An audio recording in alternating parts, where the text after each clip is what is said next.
समझ में आई। मेरा नाम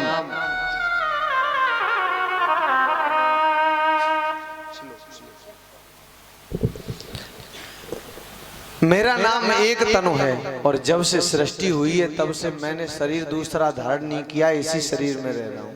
और राजा ने विश्वास भी कर लिया उसकी बात पर, कपट मुनि की बात पर। तभी तो तुलसीदास जी रामचरितमानस में बहुत अच्छी बात लिखते हैं, क्योंकि राजा प्रतापवान नहीं पहचान पाया इस कपट मुनि को, लेकिन वो राजा प्रतापवान को पहचान गया। तुलसी देखी सुवेश भूलय मूढ़न चतुर नर, सुंदर के की पेकु वचन सुदासम असन अहे। सुंदर वचन, सुंदर वेश को देख करके अज्ञानी ना समझ लोग ही भ्रमित नहीं होते हैं, बड़े बड़े चतुर व्यक्ति भी भ्रम में पड़ जाते हैं। सुंदर वेश को देख करके, जैसे कोई साधु के वेश में आ जाए, कपटी हो पाखंडी हो, और अगर वो खूब अच्छी तरह बन ठन के आए तो बड़े बड़े ना समझ व्यक्ति की तो छोड़ो, बड़े बड़े चतुर धोखा खा जाते हैं।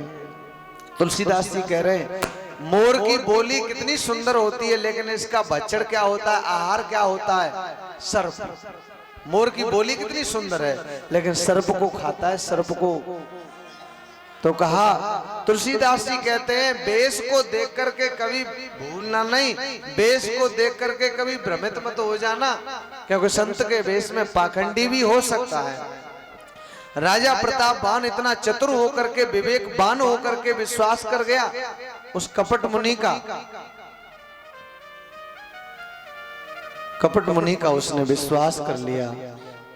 जैसे ही उसने कहा ना कि मेरा नाम एक तनु है और मैं तेरे बारे में सब जानता हूं, और राजन अब तुम्हारा जो घर है यहाँ से 70 योजन दूर है, 70 योजन दूर, और अब तुम जाओगे अगर तो तुम्हें बहुत रात्रि हो जाएगी, जंगल में भेड़िए शेर इत्यादि मिल सकते हैं, इसलिए अब तुम रात्रि में यात्रा मत करो, आज यहीं विश्राम करो और चिंता मत करो। मैं अपनी तपस्या के बल से आपको तुम्हारे महल में पहुंचा दूंगा, तुम्हें तुम्हारे महल में पहुंचा दूंगा। अब उसको राजा प्रतापवान को बड़ा विश्वास हो गया। अब राजा प्रतापवान ने क्या कहा, महाराज यदि आप मुझ पर प्रसन्न नहीं हैं तो आप मुझे कुछ दे दीजिए, कुछ मैं आपसे मांगता हूं वो मुझे दे दो। उसी समय प्रतापवान तो यही, वो कपट मुनि तो यही चाहता था कि ये कुछ मांगे तो मैं कुछ बात बनाऊं, इसको जाल में फंसाऊं।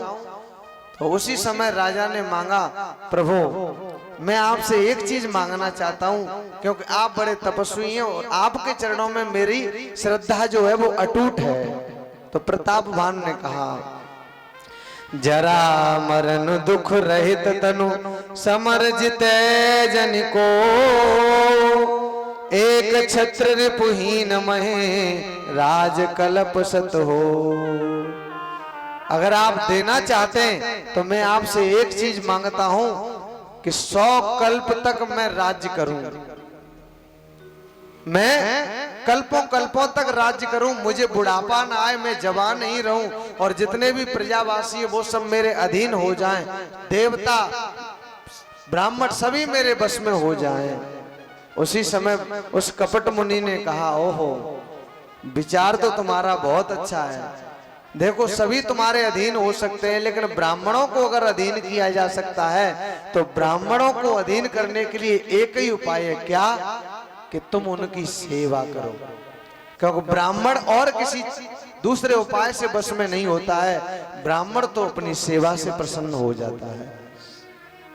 तो इसलिए तुम ब्राह्मणों की सेवा करो और तुम जो कुछ चाह रहे हो वो मिल जाएगा, और तुम 1 लाख ब्राह्मणों को रोज भोजन कराओ, ये संकल्प कर लो अपने मन में, फिर सारी दुनिया तुम्हारी मुट्ठी में हो जाएगी, तुम्हारी आज्ञा का पालन सभी करेंगे। अब राजा ने संत से क्या मांगा, दुनिया का वैभव, और कपटी था और इसके मन में लालच था, तभी तो कपटी संत मिला इसे। अगर हमारे मन में भी लालच होता है ना, हम ऐसे जाते हैं किसी संत के पास और ये चीजें मांगते हैं। राजा चतुर होकर के, धर्मात्मा होकर, उसके मन में क्या है कि एक छत्र मेरा ही राज्य हो जाए। राज्य का लोभ था मन में, मैं सारे संसार का राजा हो जाऊं, और ये लोभ राजा को लेकर के डूब रहा है। आज कपट मुनि ने कहा, वाह तुम्हारा बड़ा सुंदर विचार है, चिंता मत करो, मैंने बहुत तपस्या की है और जब से जन्म लिया है सृष्टि में तब से मरा नहीं हो, ये काम मैं करूंगा, तुम चिंता मत करो। लेकिन ये मेरे मिलने की बात और ये जो जंगल में घटना घटी है, ये किसी से कहना नहीं, छुपा के रखना इस बात को। अब ये बात कपटी क्यों कह रहा है? कपटी ये बात इसलिए कह रहा है कि अगर ये कह देगा तो पोल खुल जाएगी, और राजा क्या समझ रहा है कि बड़ा अच्छा है, जो मेरा भला चाहने के लिए कह रहा है कि कहीं खोलना, कहीं इस बात को कहना मत। और आज भी ऐसे पाखंडी तांत्रिक लोग जो होते हैं ना, माताओं बहनों को ठग लेते हैं, और वो यही तो कहते हैं किसी से कहना मत। माताएं तो सोचती हैं कि अगर कह दी तो हमारा फायदा नहीं होगा, तो फायदे के चक्कर में बताती नहीं है वो किसी को, और फिर पता चलता है कि वो सोने के कुंडल और ये गहने सब ले गया।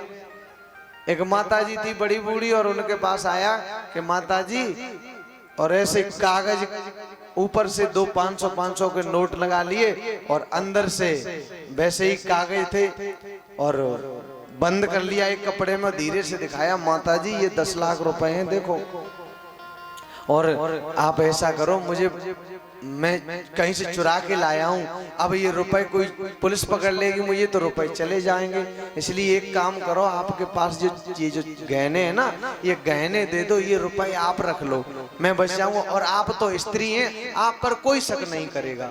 तो माता जी विश्वास कर गई और दिखा दिए ऊपर से वो नोट के। माता जी समझ, अरे वाह नोट ही नोट है, तो उतार के झट से सब दे दिया। वो मोटी होती है, वो गले में सोने की बहुत ज्यादा भारी होती है, वो भी दे दी, और कहा कुंडल भी दे दी, सब दे दिए, कल्ला ले जा बेटा, और वो नोट लेके थैला में माता जी बड़ी खुशी के साथ चली आ रही। घर जब पहुंची, जाकर के निकाला, देखा तो अकेले में जाकर, और देखा तो 2 ही नोट हैं बस, बाकी तो कागज हैं कागज। माता जी सिर धुंधुन के पछताने लगी। तो ऐसे ही करके लालच में व्यक्ति चाहता तो यह है कि कहूंगा नहीं तो मेरा फायदा होगा, लेकिन फायदा की जगह नुकसान हो जाता है। राजा प्रतापवान तो सोच रहा है कि ठीक है, और कपट मुनि ने कहा है, देख राजा, जोग जुगति तप मंत्र प्रभाव, और फरें तबई जब करिए दुराऊ।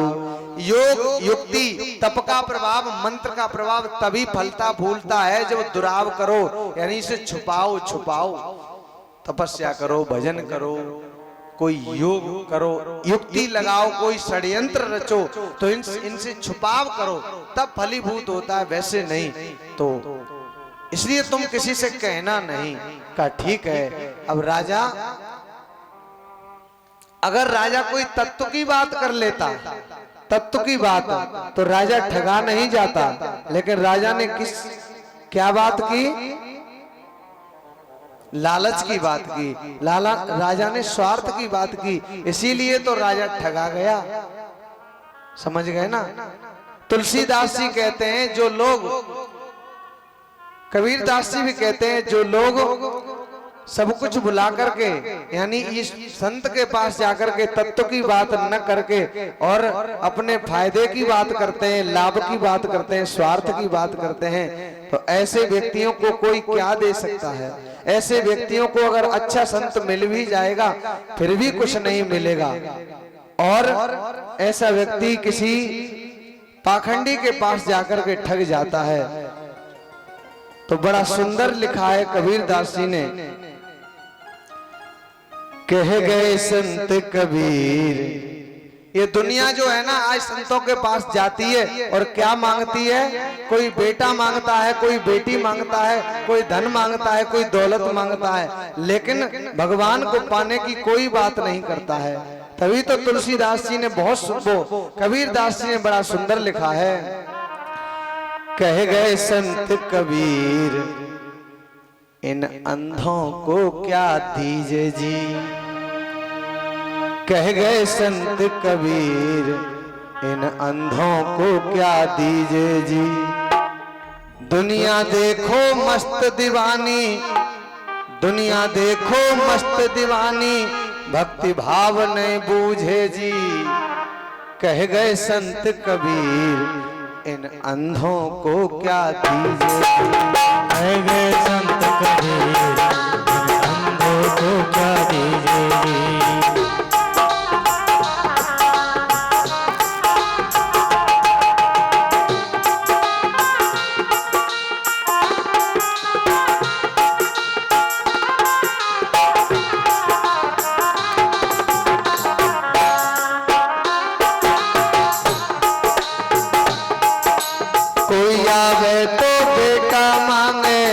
रुपया लीजिए जी। कोई आवे तो बेटा मांगे 20 रुपया लीजिए जी।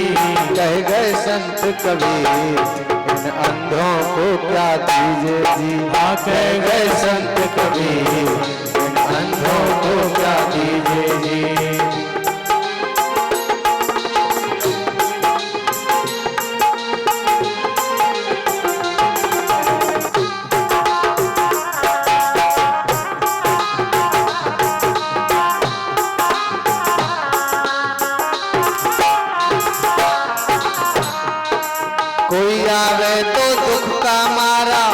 पर कृपा कीजिए जी।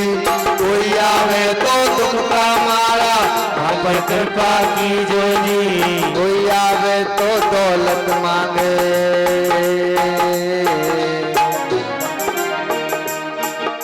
कोई आवे तो दौलत मांगे मेरे साइया दीजिए जी। कह गए संत कबीर इन अंधों को क्या दीजिए जी। कह गए संत कबीर इन अंधों को क्या दीजिए। संत कबीर दास जी कहते हैं इन अंधों को क्या दीजिए। कोई बेटा मांगता है, कोई बेटी मांगता है, कोई सुख मांगता है, कोई धन मांगता है, कोई दौलत मांगता है। क्या देना चाहिए? कुछ नहीं। कोई पते की बात नहीं करता। दुनिया देखो मस्त दीवानी, भक्ति भाव ने पूजे जी। कोई भक्ति भाव की बात नहीं करता, सब लेने देने की बात करते हैं। इसलिए राजा ठगा गया। अब कपट मुनि ने कहा, कपट मुनि ने कहा जाओ और जाकर के तू चिंता मत कर, तेरे यहाँ रसोई बना। देख मैं कहीं वैसे जाता नहीं हूँ, लेकिन मैं चाहता हूँ कि तेरा भला हो, इसलिए नगर में अब जाना पड़ेगा तेरी भलाई के लिए। अब राजा को और अच्छा लगा विश्वास, कह रहे महाराज तो बड़ी कृपा है। बड़े महापुरुष तो ऐसे ही तो कृपा करते हैं, बड़े महापुरुष थोड़े ही में तो कृपा करते हैं। आपकी बड़ी कृपा है और मैं, आप जरूर आना मेरे यहाँ पधारना। देख मैं रसोईया बन करके आऊंगा और दूसरा बेस बदल के आऊंगा और तेरे पंडित को, पुरोहित को हर लूंगा, चुरा लूंगा मैं। क्यों ये करूंगा कि ब्राह्मण अगर पुरोहित रहेगा तो वो सारी पोल खोल देगा, वो जान जाएगा। इसलिए पहले किसको कस्टडी में लिया? पुरोहित को, क्योंकि पुरोहित रक्षा करता है। इसलिए पुरोहित को पहले चुरा लिया उसने। और राजा को सोते सोते में ही उसका वो जो सुअर था, वो कालकेतु था, राक्षस कालकेतु, वो आ गया। उसने अपनी माया से और राजा को भेज दिया रानी के महल में। सुबह हुआ, राजा ने देखा, अरे वाह तपस्वी कितना बड़ा है। अब इधर वो कालकेतु आ गया। वो कपट मुनि नहीं आया, वो कालकेतु आया जो सुअर था, उसी का मित्र था सुअर। वो जो कालकेतु आया रसोईया के वेश में, उसने रसोई बनाई और राजा से कहा कि तुम रोज 1 लाख ब्राह्मणों को भोजन कराने का और उनके परिवार को भोजन कराने का संकल्प करो। कहा ठीक है। राजा ने न्योता दे दिया और इधर वो उसने ब्राह्मण का मांस उसने उस रसोई में मिला दिया। उसने क्या कोई भोजन वैसे थोड़ी बनाया, राक्षस था, माया भी था, उसने माया से भोजन बनाया, वो मांस था उसमें। और जैसे ही ब्राह्मण भोजन करने के लिए बैठे और भोजन परोसा गया, वैसे ही वो कालकेतु जो राक्षस था वो रसोईया बन के आया है। वो एकदम से आवाज करता है, हे ब्राह्मणों, ये भोजन आप लोगों के करने लायक नहीं है। राजा प्रताप भानु ने आपके साथ धोखा किया है। इस भोजन में मांस है, मांस। इसलिए अपने धर्म को अगर बचाना चाहते हो तो उठ जाओ, भोजन मत करो। और जैसे ही ये सुना, वैसे ही एकदम से ब्राह्मण क्रोध में आ गए और क्रोध में आकर के ब्राह्मणों ने तुरंत ही आज राजा को श्राप दे दिया। हे राजा प्रतापवान, तूने हमारे परिवार को भोजन कराने के लिए बुलाया, हमको बुलाया, और तूने कपट किया है, तूने छल किया है, इसलिए हम तुझे श्राप देते हैं कि तू परिवार सहित राक्षस हो जाएगा, राक्षस हो जाएगा। और जैसे ही ये बात कही वैसे ही एकदम से आकाशवाणी हुई, हे ब्राह्मणों, राजा प्रताप भानु का कोई दोष नहीं है, ये तो निर्दोष है। लेकिन अब क्या होता है, पछताने लगे। तो तुलसीदास जी कहते हैं, काकभूषुंड जी कहते हैं गरुड़ जी से, याज्ञवल्क्य जी कहते हैं भरद्वाज जी से, हे भरद्वाज मुनि, वो ही राजा प्रताप भानु रावण बना और उसका जो भाई था अरिमर्दन वो कुंभकर्ण बना, और जो मंत्री था धर्म रुचि, धर्म में रुचि रखने वाला, धर्म में प्रेम रखने वाला, वो विभीषण बना। तभी तो विभीषण धर्मात्मा थे ना। तो ऐसे करके ये इस कारण भी भगवान का अवतार हुआ है। तो देखिए आज की कथा का यहीं पर विराम होता है माताओं बहनों। कल की कथा में भगवान श्री राम का, लक्ष्मण का, भरत का, शत्रुघ्न का, चारों भाइयों का विवाह होगा। बड़ी सुंदर कथा है, तो आप लोग समय से आना, समय से जाना। और कल भगवान के जन्म की कथा है और भगवान पढ़ने के लिए जाएंगे गुरुकुल में। गुरुकुल में बड़ी आनंद की कथा है। तो यहाँ तक कथा फिर चलेगी, गुरुकुल में पढ़ने जाएंगे वहां तक। फिर परसों भगवान का विवाह होगा, विवाह मैया सीता के साथ में। तो अब इससे पहले थोड़ा दान सुनेंगे, उसके बाद में आरती करते हैं।